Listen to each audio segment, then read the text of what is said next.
Hello dear friends, how are you? I hope you are doing well, and today our topic that is larval stages in invertebrates. So this is the second lecture of our channel. First one was the soil erosion and then the larval stages in invertebrates. So in which we have to discuss first to 8 phyla. So these all phyla is very important in exam point of view. तो आज जो phyla हम discuss करेंगे उनमें Porifera, Cnidaria, Platyhelminthes, Nematoda, Annelida, Arthropoda, molluscs and Echinodermata है और उनके larval stages कौन कौन से हैं उनको हम डिस्कस करेंगे। तो पोरीफेरा जिसमें स्पंजेस आ जाती हैं उनमें लार्वल स्टेजेस जो हमारे पास हैं वो एम्फीब्लास्टुला, पेरेन्काइमुला होते हैं। नाइडेरिया जिसको हम सेलेंट्रेटा भी अपनी कॉमन लैंग्वेज में कहते हैं। So Salentrate are also an other name of the Nidaria.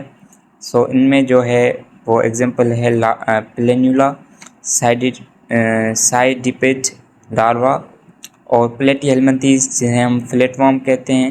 इनमें जो लार्वल स्टेजेस होती हैं वो Muller's larva, Goette's larva, rhabditiform larval stages होती हैं। उसके बाद फोर्थ नंबर पर नेमाटोड जिसे हम राउंड वर्म कहते हैं। Ascaris is the example of nematode. So Ascaris जो इनकी एग्जांपल है नेमाटोड की, तो इनमें जो लार्वल स्टेजेस होती हैं वो रेबिडेटिफॉर्म और फिलेरिफॉर्म लार्वल स्टेजेस नेमाटोड्स में होती हैं। उसके बाद फिफ्थ नंबर पे हमारे पास एनिलिडा होती हैं जिसे सेगमेंटेड वर्म भी कहते हैं और ये मेटामेरिकली सेगमेंटेड वर्म होते हैं जिनमें लीच और हमारे पास जो अर्थवर्म वगैरह आ जाती हैं। तो इनमें जो लार्वल स्टेजेस होती हैं वो ट्रोकोफोर लार्वा होता है, जिया लार्वा और megalopa larval stages, megalopa larval stages. Arthropoda जिसे हम जॉइंट लिव्ड फाइलम कहते हैं, इनमें जो हमारे पास लार्वल स्टेजेस होती हैं वो होती हैं nucleus larval stages, zoea larval stages और grub larval stages. Mollusca soft body animal जिसमें हमारे पास स्क्विड, ऑक्टोपस और स्नेल वगैरह आ जाते हैं।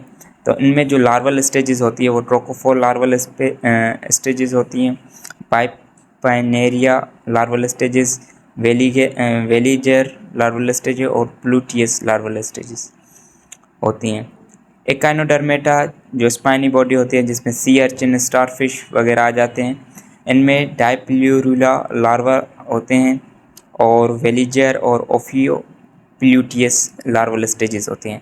These all are the examples and these are most frequently asked question in SPSC, so it is very important regarding exam और competitive examination, competitive test जो भी एप्टीट्यूड की टेस्ट वगैरह होती हैं उनमें ये वेरी बेनिफिशियल है।